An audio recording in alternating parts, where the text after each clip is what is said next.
जहानाबाद में तहफ्फुज वक्फ कॉन्फ्रेंस के दौरान राजद सांसद सुरेंद्र यादव ने प्रधानमंत्री नरेंद्र मोदी पर तीखा हमला बोला। उन्होंने पीएम को अडानी समर्थक बताते हुए कहा कि वे केवल उद्योगपतियों के लिए काम करते हैं। साथ ही वक्फ बिल के मुसलमानों के अधिकारों पर हमला बताया। प्रधानमंत्री नरेंद्र मोदी के बिहार दौरे को लेकर सियासी हलचल तेज हो गई है। इसी कड़ी में जहानाबाद के राजद सांसद सुरेंद्र यादव ने पीएम मोदी के 2 दिवसीय दौरे को लेकर तंज कसते हुए कहा कि प्रधानमंत्री कई बार बिहार आ चुके हैं, लेकिन उनके आने से राज्य में कोई बदलाव नहीं आया।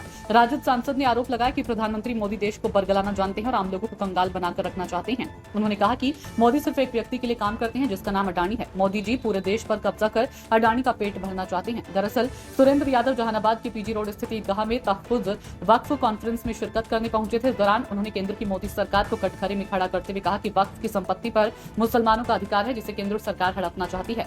सांसद ने कहा कि जिस तरह मोदी सरकार किसानों को एमएसपी के नाम पर परेशान कर रही है, उसी तरह वक्फ बिल लाकर मुसलमानों को हक और अधिकारों पर कब्जा करना चाहती है। उन्होंने साफ तौर पर कहा कि इसका हम पुरजोर तरीके से विरोध करेंगे। इस देश में एक ऐसा वातावरण बनाया जा रहा था, इस देश में मुसलमान इस देश का दुश्मन है, मुसलमान इस देश का 2 दर्जे का नागरिक है। 2014 के बाद ऐसा दृश्य पूरे देश में बनाया। एक तरह से हम तकिया किए हुए हैं कानून, लेकिन हमारा क्या करना है, हमको क्या करना चाहिए? जिस तरह से एहतजाज चल रहा है उस तरह से एहतजाज चलते रहना चाहिए। और खास करके जो 90% आबादी है, जो लोकतंत्र में विश्वास रखती है, जो समता मूलक समाज में विश्वास रखती है, जो समानता में विश्वास रखती है, उसका हौसला बुलंद है।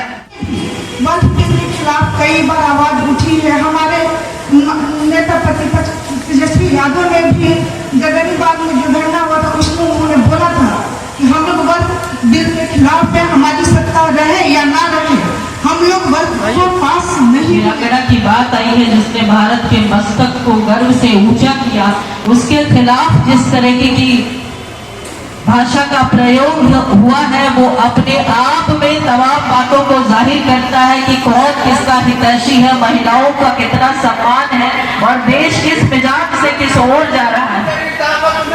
ताकत है तो मेरे साथ खुदा है, जीना है तो मरना सीख।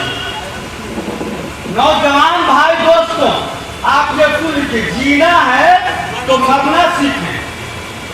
इसलिए मरना सीखे जब तक अपनी ताकत, अपनी बहुमूल्य नहीं दिखाएंगे। एक अपना ताकत की कुलबंदी दिखा करके अपना वक्त बचाना होगा। और हमारे एक सुफिया कुरैशी, एक भारत की बेटी, सेफ्टी की बेटी, जो बहादुर की काम की है, आज उस बेटी पर जो अपमान किया जा रहा है वो एक आतंकवादियों से समझा जाएगा। इस भाजपा वालों को शर्म आनी चाहिए।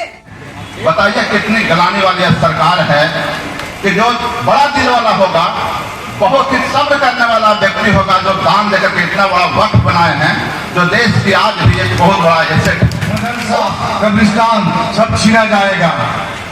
जब बताइए, जब पंजाबी किसान लोग भाई साहब जो लोग लड़ रहे थे, जो अपना हक के लिए लड़ सकते हैं वो वापस ले सकते हैं, वो मुसलमान हम लोग सब एक होकर ये काला कानून क्यों नहीं वापस कर सकते? संवैधानिक बिल का विरोध करना हमारा अधिकार है। बड़े से बड़े तानाशाह को आवाम के विरोध के आगे झुकना पड़ा है।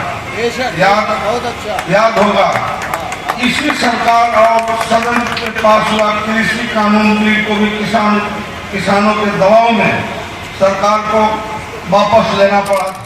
आज हम ईदगाह में जो कार्यक्रम आयोजित है, इसके लिए आयोजक को हम ढेर सारी शुभकामना देते हैं। ये तो थोड़ा दिन और पहले होना चाहिए, लेकिन खैर बहुत देर नहीं है। इस लड़ाई को हम लोग मजबूती से मिलकर लड़ेंगे।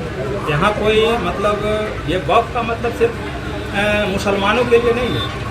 ये मतलब हमारे यहाँ हिंदुस्तान में जितने भी मजहब हैं, हिंदू, मुसलमान, सिख, ईसाई, ये सभी कमज़ोर लोग, सभी धर्म में जो कमज़ोर लोग हैं, यतीम लोग हैं, गरीब लोग हैं, ये सब लोग इसके हिस्सेदार हैं। ऐसा नहीं है कि ये जो वक्फ बोर्ड है इसमें कोई बांटा हुआ नहीं है कि इसमें सिर्फ मुसलमान ही, ऐसा कहीं नहीं है। हम तो भाई सुनते हैं कि जो लोग गरीब लोग हैं, उन तमाम लोगों को मतलब जो इनके कानून में है, हम लोगों को सहायता करेंगे, हम मदद करेंगे, सब लोगों को करते हैं। तो ये चूँकि ये लोग जो अभी वर्तमान शासन व्यवस्था में लोग, जो सरकार का मुखिया है, वो पूरी तरह मतलब अंधा हो गया है। ये मतलब सामंतियों के पक्ष में है, ये उद्योगपतियों के पक्ष में है। ये हर हाल में चाहता है कि हम वक्फ कानून ला करके, और जो वक्फ के जिम्मे में जो बड़ी ज़मीन, बड़े हिस्से की ज़मीन है, उसको हम उद्योगपतियों को मतलब किसी न किसी रूप में हम दे दें। क्योंकि ये देखे होंगे आप, ये जो कानून बनाया है, ये जो बोर्ड बनाने की बात करता है, उसमें कहता है कि हम 2 लोग आरएसएस के लोग हिंदू हम मेंबर रखेंगे, तो फिर हमारा कुछ बचेगा। इसलिए तमाम लोगों को गोलबंद होकर के, जैसे इस देश के किसान दिल्ली के सीमावर्ती इलाके पे लगभग 13 महीने आंदोलन करके किसान बिल को वापस कराने का काम किया था, उसी तरह हम तमाम लोग मिलकर सेकुलर मियाज के लोग और खास करके लालू प्रसाद यादव के कार्यों में विश्वास रखने वाले लोग सड़क से लेकर के सदन में मतलब आंदोलन करके और इस वक्फ बिल को हम लोग वापस कराने का काम करें। देखिए, जहाँ हक और अधिकार की बात होगा तो चूटी पर भी पैर पड़ेगा तो चूटी भी काट लेगा। ये जो वक्फ का मामला जो लाया है नरेंद्र मोदी जी, जिस तरह से किसान को उठा के इस देश से दूर फेंकना चाहता था, इस देश से ही फेंकना चाहता था दूर, उसी तरह से वक्फ बिल लाकर इस मुसलमानों को चाहता है कि यहाँ से हम प्लान करा दें, कहीं दूर फेंका दें, उसका हक अधिकार छीन लें, उसको बच्चा का हक अधिकार छीन लें। संपत्ति वक्फ का मुसलमानों का है, किसी और का नहीं है। और ये बिल तो आना ही नहीं चाहिए। मैं घोर इसका विरोध और निंदा करता हूँ। ये बिल जिसका हक अधिकार हो, उसका अधिकार कहाँ से, किस कानून से मिला है, कहाँ से उसको पावर मिला ही है। तो इसीलिए ये बिल जरूर लाया है, पर हम लोग इसका जितना होगा आर पार के लड़ाई लड़ेंगे। और पास जहाँ तक रखा कर रहा है ये, तो कर जरूर लेगा, क्योंकि उसको बहुमत है। पर समय आने पर मुंह तोड़ उसको जवाब दिया जाएगा और बाप को अपने पास रखा जाएगा। नरेंद्र मोदी फिर बिहार दौरे पे आ रहे हैं 2 दिनों के लिए, 29 और 30 तारीख को। आप एक जानते हैं कि नरेंद्र मोदी सिर्फ इस देश को बरगलाना चाहते हैं, लोगों को भिखमंगा बना के रखना चाहते हैं। एक ही आदमी के लिए जीता है और मरता है, जिसका नाम अडानी है। दूसरा देश में उसका कोई बेटा न कोई भाई है, न कोई रिश्तेदार है।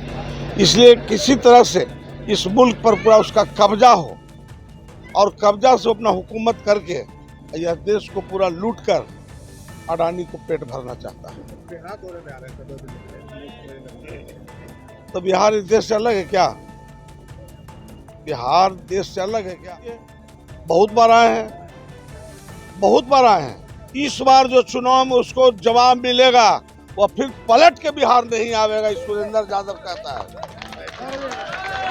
ऐसी ही और खबरों से हमेशा अपडेट रहने के लिए चैनल को सब्सक्राइब कर लीजिए और वीडियो पसंद आया हो तो लाइक और शेयर करना ना भूलें।